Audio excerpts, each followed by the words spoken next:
आप देख रहे हैं डार्क फाइल्स। तो चलिए बढ़ते हैं आज की इस कहानी की ओर।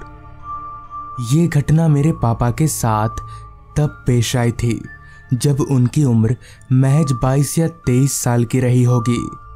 हालांकि उन दिनों दादाजी जिंदा थे, इसलिए पापा के ऊपर कमाने का इतना प्रेशर नहीं था।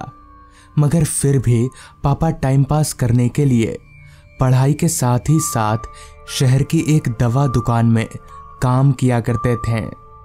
उन दिनों शहर और गांव में काफ़ी फर्क हुआ करता था। शहर के मुकाबले गांव में नौकरियां काफ़ी कम थीं, इसलिए गांव के ज़्यादातर लोग कमाने शहर जाया करते थे। शहर से हमारा गांव यहीं कोई 4-5 किलोमीटर दूर था, तो पापा पैदल ही आना जाना किया करते थे। सब कुछ सही चल रहा था। एक बार की बात है, रात के तकरीबन 9-9:30 बजे पापा अपने काम से घर की तरफ लौट रहे थे।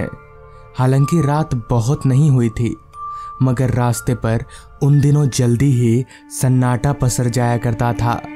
और जब पापा चलते चलते शहर को पीछे छोड़ गांव की तरफ आए तो रास्ता और भी ज्यादा सुनसान दिखने लगा।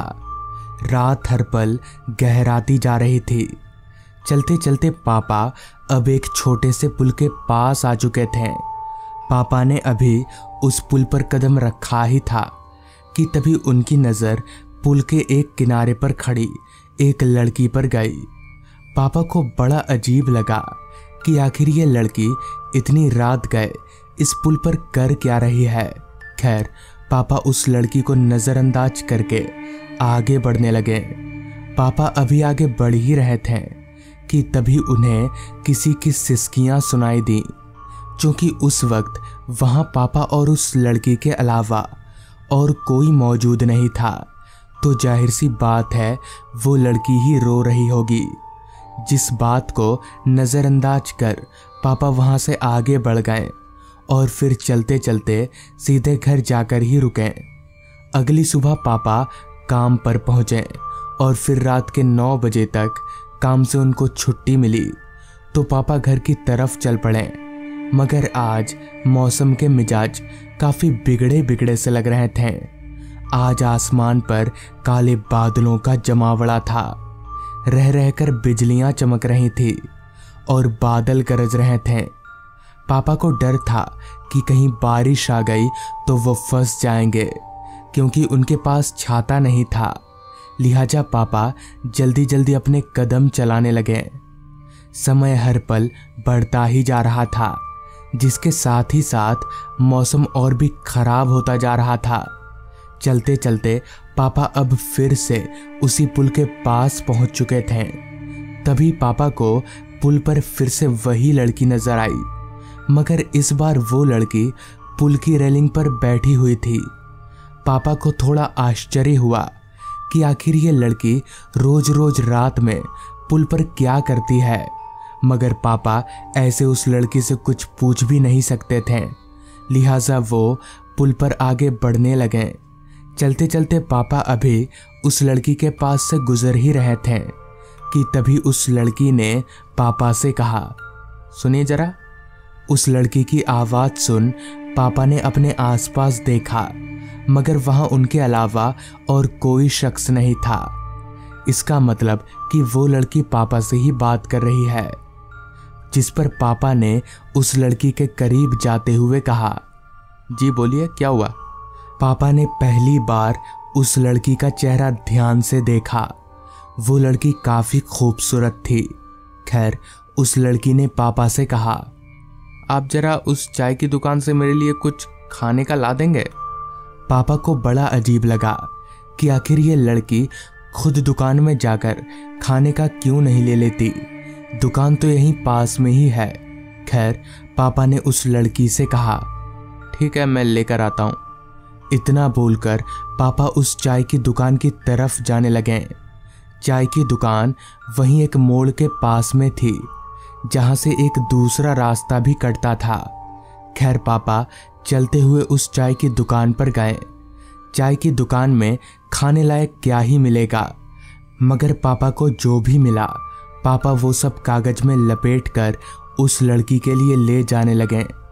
चलते हुए पापा उस लड़की के पास पहुंचे और खाने का उस लड़की को दिया।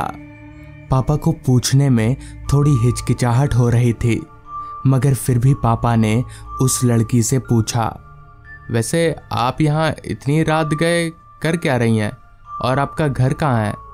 इस पर उस लड़की ने कहा, मेरा घर यहीं पास ही में है। वो चाय की दुकान के बगल से जो मोड़ है ना, उस रास्ते पर थोड़ा आगे जाते ही एक आम का पेड़ है, उसी के नीचे मेरा घर है। मैं तो यहाँ बस आ जाती हूँ।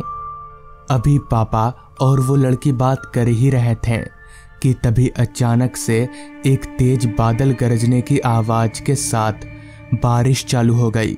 बारिश काफी तेज थी।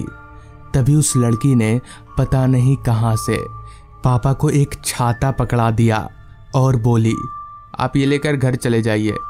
इस पर पापा ने उस लड़की से कहा, फिर आप कैसे जाइएगा? तो इस पर वो लड़की बोली, मेरा घर तो यहीं पास ही में, मैं चली जाऊंगी। आपका घर दूर है, आप जाइए। हालांकि पापा नहीं मान रहे थे, मगर उस लड़की के जिद करने पर वो मान गए और छाता लेकर घर की तरफ चल पड़े। बारिश काफी तेज और मूसलाधार थी। पापा जैसे तैसे खुद को बारिश से बच बचाकर घर पहुंचे। उस रात पापा चैन से सो नहीं पाए। उन्हें उस लड़की की ही फिक्र सताती रही कि आखिर वो लड़की इस बारिश में घर कैसे गई होगी। पापा ने मन ही मन तय कर लिया था कि वो कल सुबह ही उस लड़की के घर छाता लौटाने जाएंगे। जैसे तैसे पापा उस रात सो गए। अगली सुबह घर से काम के लिए पापा जल्दी ही निकल गए और चलते चलते उस मोड़ पर पहुंचे जहां से एक रास्ता उस लड़की के घर की तरफ जाता था। लिहाजा पापा उस रास्ते पर आगे बढ़ने लगे।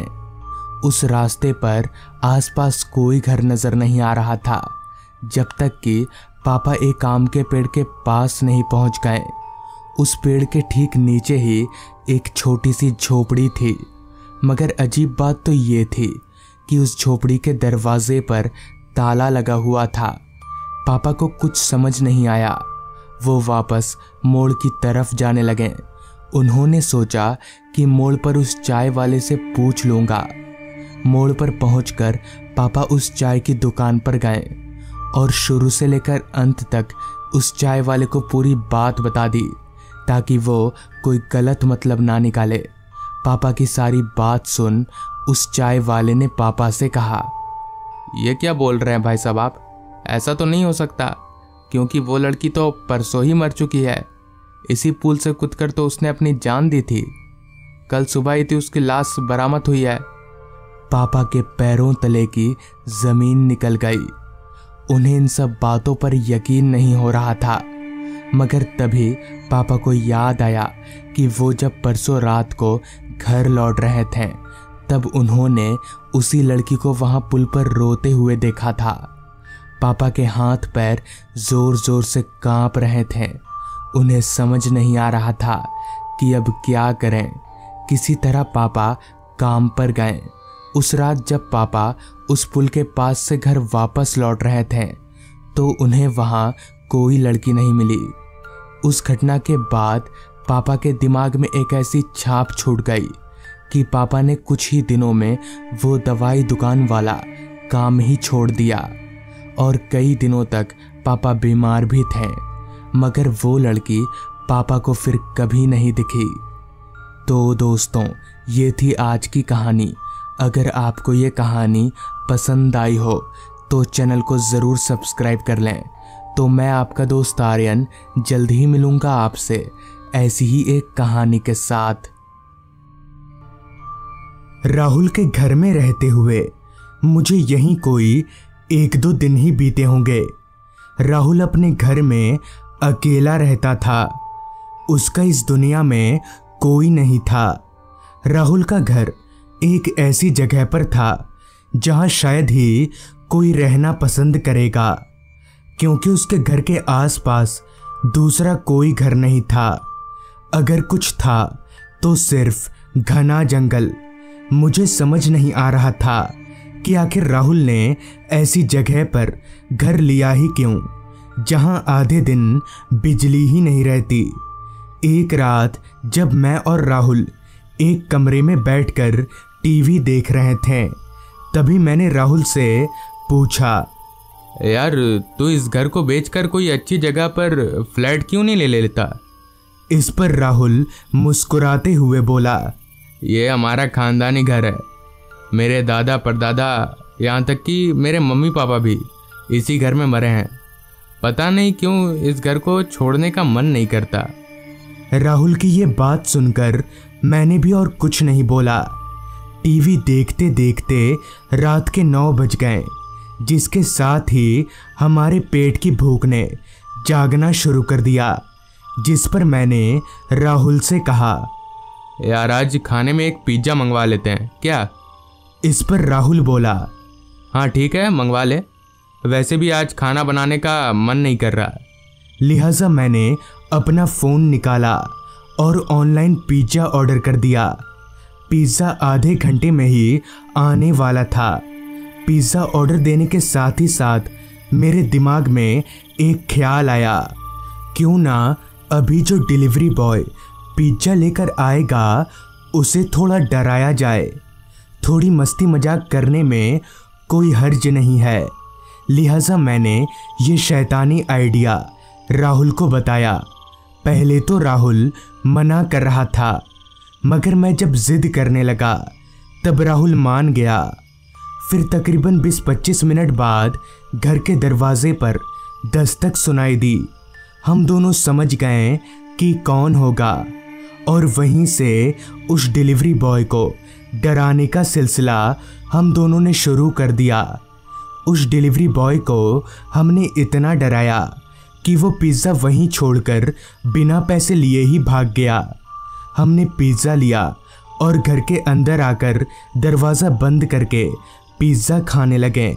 हम दोनों ये सोचकर खुश थे कि पैसे भी नहीं लगे और पिज़्ज़ा भी मिल गया। ये सोचकर अभी हम पिज़्ज़ा खा ही रहे थे कि तभी घर के दरवाजे पर बाहर से कोई दस्तक देने लगा। हम जानते थे कि वही डिलीवरी बॉय होगा। दरवाजे पर दस्तक सुनकर राहुल बोला, यार उसके पैसे दे देते हैं, किसी की मेहनत की कमाई नहीं मारनी चाहिए। इस पर मैं बोला, हाँ यार पैसे दे देते हैं, रुक मैं दरवाज़ा खोलता हूँ। इतना बोलकर मैं दरवाजे के पास गया और दरवाज़ा खोलते ही मैं हैरान रह गया, क्योंकि बाहर कोई नहीं था। मैंने घर की दहलीज से अपना सिर बाहर निकालकर दाएं बाएं भी देखा, मगर दूर दूर तक कोई नहीं था। इतने में ही पीछे से राहुल बोला, क्या हो भाई, कौन है? इस पर मैं बोला, कोई नहीं है यार। इस पर राहुल ने मेरे करीब आते हुए कहा, क्या कोई नहीं है? पर दरवाज़ा कौन पीटा फिर? इतना बोलकर मैं और राहुल घर से बाहर निकलकर चारों तरफ देखने लगे, मगर सच में वहाँ कोई नहीं था। थोड़ी देर ढूंढने के बाद भी जब कोई नहीं मिला तो मैं और राहुल वापस अंदर आ गए और दरवाज़ा बंद करके पिज़्ज़ा खाने लगे। पिज़्ज़ा ख़त्म करके हाथ मुंह धोने के बाद हम दोनों एक ही कमरे में जाकर पसर गए। कुछ देर तक हम दोनों फ़ोन पर टाइम पास करते रहे, मगर फ़ोन चलाते चलाते कब मेरी आंख लग गई पता ही नहीं चला। पता नहीं कितनी देर बाद, मगर जब मेरी आंख खुली तो घर के दरवाजे पर कोई दस्तक दे रहा था। मैंने आंख मीचते हुए पलटकर राहुल की ओर देखा तो मैं देखता ही रह गया, क्योंकि राहुल अपनी जगह पर सोया नहीं बल्कि बैठा हुआ था और जोर जोर से कांप रहा था। मैं हड़बड़ाकर उठ गया और राहुल के कंधे पर हाथ रखते हुए बोला, क्या हुआ राहुल, कांप क्यों रहा है तू? इस पर राहुल ने कुछ बोले बिना ही घर के दरवाजे की ओर इशारा किया। दरवाजे पर लगातार दस्तक होए जा रही थी। इस पर मैंने राहुल से कहा, क्या हुआ? डर क्यों रहा है तू? रुक, मैं दरवाज़ा खोलता हूँ। ये बोलकर अभी मैं दरवाज़ा खोलने के लिए पलंग पर से उठ ही रहा था, तभी राहुल ने एक झटके से मेरा हाथ पकड़कर खींच लिया और बोला, अभी तू पागल है क्या? वो लौट आया है, हम दोनों को मार देगा वो। इस पर मैंने राहुल से पूछा, कौन आ गया है? वो पिज़्ज़ा बॉय? वो क्यों मारेगा हमें? अबे मैं उसके पैसे दे देता हूँ, कुछ नहीं होगा, तू बैठ। इतना बोलकर मैं दरवाजे की ओर बढ़ने लगा। मैंने जैसे ही दरवाजे की कुंडी हटाकर दरवाज़ा खोला तो फिर वही, बाहर कोई नहीं था। अब इस लुक्का छुपी के खेल से मैं परेशान हो चुका था। मुझे समझ नहीं आ रहा था कि आखिर कौन है जो हमारे साथ ऐसा भद्दा मजाक कर रहा है। मैंने गुस्से में गाली बकते हुए दरवाज़ा बंद किया और राहुल के पास आकर पलंग पर बैठते हुए बोला, तू बेकार में ही डर रहा था। अरे कोई शैतानी कर रहा है हमारे साथ, और कुछ नहीं, चल सो जा। इतना बोलकर मैं वापस अपनी जगह पर जाकर पसर गया, मगर राहुल वो अभी भी बहुत डरा हुआ था। लेकिन राहुल ऐसे क्यों डर रहा था? खैर, मुझे बहुत तेज नींद आ रही थी, इसलिए मैंने उतना ध्यान ना देते हुए आंख बंद करके सोने की कोशिश करने लगा। अभी मैं आंख बंद करके सोने की कोशिश कर ही रहा था कि तभी फिर से दरवाजे पर दस्तक होने लगी। इस बार मैं खिसियाते हुए पलंग पर से उठा, तभी राहुल डरते डरते बोला, सुन, इस बार पहले दरवाज़ा मत खोल, दरवाजे के बगल में खिड़की है, उससे झांक कर देख ले। मैंने भी सोचा यही ठीक होगा, पता चल जाएगा आखिर ये बदमाशी कौन कर रहा है। लिहाजा मैं चलकर दरवाजे के बगल में बनी खिड़की के पास गया। खिड़की पहले से ही खुली हुई थी। मैंने जैसे ही उस खिड़की से बाहर दरवाजे की ओर देखा तो मेरे होश उड़ गए। मेरे पैरों के नीचे जमीन है या नहीं मुझे पता नहीं चल रहा था, क्योंकि दरवाजे पर पिज़्ज़ा बॉय के कपड़ों में एक आदमी खड़ा था। उसकी शक्ल इतनी डरावनी थी जो शायद मैं सपने में भी नहीं सोच सकता। ये तो पक्का था कि ये डरावनी शक्ल वाला आदमी वो पिज़्ज़ा बॉय नहीं है जो हमें पिज़्ज़ा देने आया था।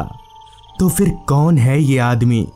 डर के मारे मेरा पूरा शरीर थर थर कांप रहा था। इतने में ही पीछे से राहुल आया। खिड़की से बाहर उसने भी वही देखा जो मैंने देखा था। हालांकि राहुल उस भूत को देखकर डर जरूर रहा था, मगर वो मेरी तरह हैरान नहीं था जैसे उसे इस भूत के बारे में सब कुछ मालूम हो। फिर राहुल मुझे वहाँ से पलंग के पास लेकर आया और चुप रहने का इशारा किया, जिसके कुछ देर बाद ही जब दरवाजे पर दस्तक बंद हो गई तब राहुल ने बताना शुरू किया। आज से कुछ साल पहले मेरे कॉलेज के कुछ दोस्त कुछ दिनों के लिए मेरे यानी राहुल के घर पर रहने आए थे। उन्होंने भी एक रात पिज़्ज़ा ऑर्डर किया था और साथ ही पिज़्ज़ा बॉय को डराने का प्लान बनाया। कुछ ही देर में पिज़्ज़ा बॉय आया और मेरे दोस्तों ने मिलकर उसे बहुत डराया। मेरे दोस्तों ने उस पिज़्ज़ा बॉय को इतनी बुरी तरह से डराया कि उस पिज़्ज़ा बॉय को हार्ट अटैक आ गया और उसने यहीं पर दम तोड़ दिया। तब से उस पिज़्ज़ा बॉय की आत्मा यहीं पर भटकती रहती है। ऊपर से आज हमने उस पिज़्ज़ा बॉय को डराकर ठीक नहीं किया।